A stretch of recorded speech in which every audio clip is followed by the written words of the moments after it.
নমস্কার, আপনারা দেখছেন ভিশন প্লাস নিউজ। সঙ্গে আছি আমি সুমি। লোকসভা নির্বাচন 2024-এর ভোট গণনা ইতিমধ্যেই কমপ্লিট। তার ফলাফল কিন্তু আমরা সকলেই জানি। গতকাল অর্থাৎ 4 জুন ভোট গণনা হয়েছে, আর সেই ভোট গণনার ফলাফল আমরা জেনেছি। কিন্তু ভোট গণনার পর অর্থাৎ ভোট পরবর্তী হিংসাও কিন্তু আমরা বিভিন্ন জায়গায় দেখতে পাচ্ছি। বিভিন্ন রকমভাবে বিরোধীদের উপরে আক্রমণ করা হচ্ছে।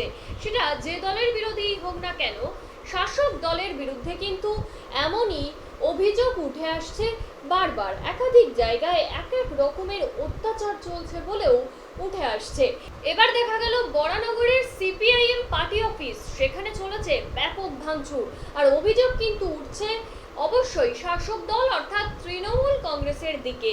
তাদেরই কোনো দুষ্কৃতী দল এসে সেই পার্টি অফিস ভাঙচুর করে গিয়েছে বলেও জানা যাচ্ছে।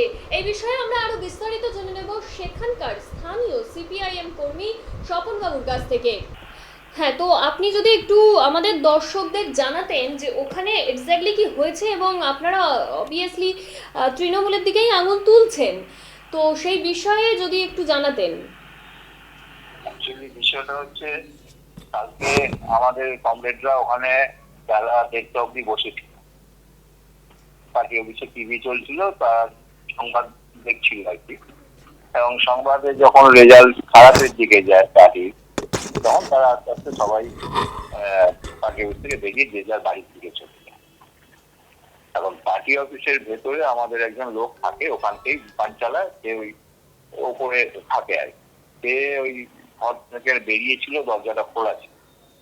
সেই সময় কিছু জয়ের আনন্দে, বেশি সিট পেয়েছে তৃণমূল, সেই জয়ের আনন্দে কিছু দুষ্কৃতী, তৃণমূলী দুষ্কৃতী আর কি, এসে পার্টি অফিসের ভেতর তাণ্ডব লীলা চালিয়ে গেছে। জ্যোতি বসুর বড় বড় দুটো কাট আউট ভেঙে তছনছ করেছে, আর চেক দিয়ে ভরার ফটো ভাঙচুর করেছে, যত আসবাব ছিল সমস্ত ভেঙে তছনছ করে দিয়েছে।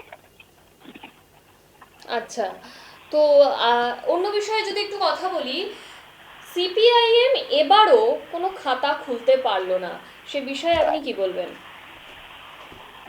খাতা খুলতে পারলো না, আমরা আশাবাদী ছিলাম হয়তো আমাদের একটা দুটো সিট হতে পারে, কিন্তু আমাদের মাঝখান থেকে অনেকটা আমাদের যা ধান্দা হয় না, ভোট কাটাকাটিতে তৃণমূল বেশি সিট পেয়েছে, এটা বুঝতে পেরেছি, আর কিছু না। তবে আগামী দিনে অন্যবারের থেকে এবারে তো আমাদের ভোট পেয়েছে, আগামী দিনে এই লড়াই জারি থাকবে আমাদের। শাসক দল যে এতগুলো আসন নিয়ে জিতলো, সে বিষয়ে আপনাদের বক্তব্য কি? না, সে জিতেছে, আমার জনগণকে অভিনন্দন জানাবো। আমাদের যারা ভোট দিয়েছে, যারা ভোট দেয়নি, তাদের সবাইকেই অভিনন্দন জানাবো।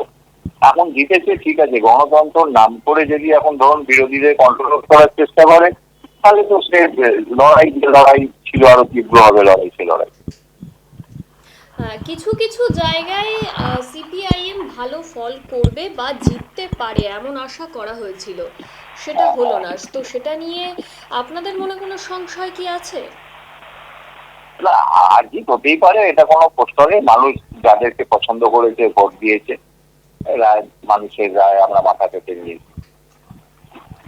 ধন্যবাদ, ধন্যবাদ। আমরা আপনাদের সঙ্গে আবারও যোগাযোগ করব যদি কোনো এরকম তথ্য জানার দরকার পড়ে। অবশ্যই আশা করছি আপনারা সেই রেসপন্সটুকু করবেন। হ্যাঁ হ্যাঁ, ঠিক আছে। আমরা শুনে নিলাম বরানগরের সিপিআইএম এর এক কর্মী স্বপনবাবুর বক্তব্য। তিনি ঠিক কি বললেন সেটা কিন্তু আমরা সকলেই শুনলাম।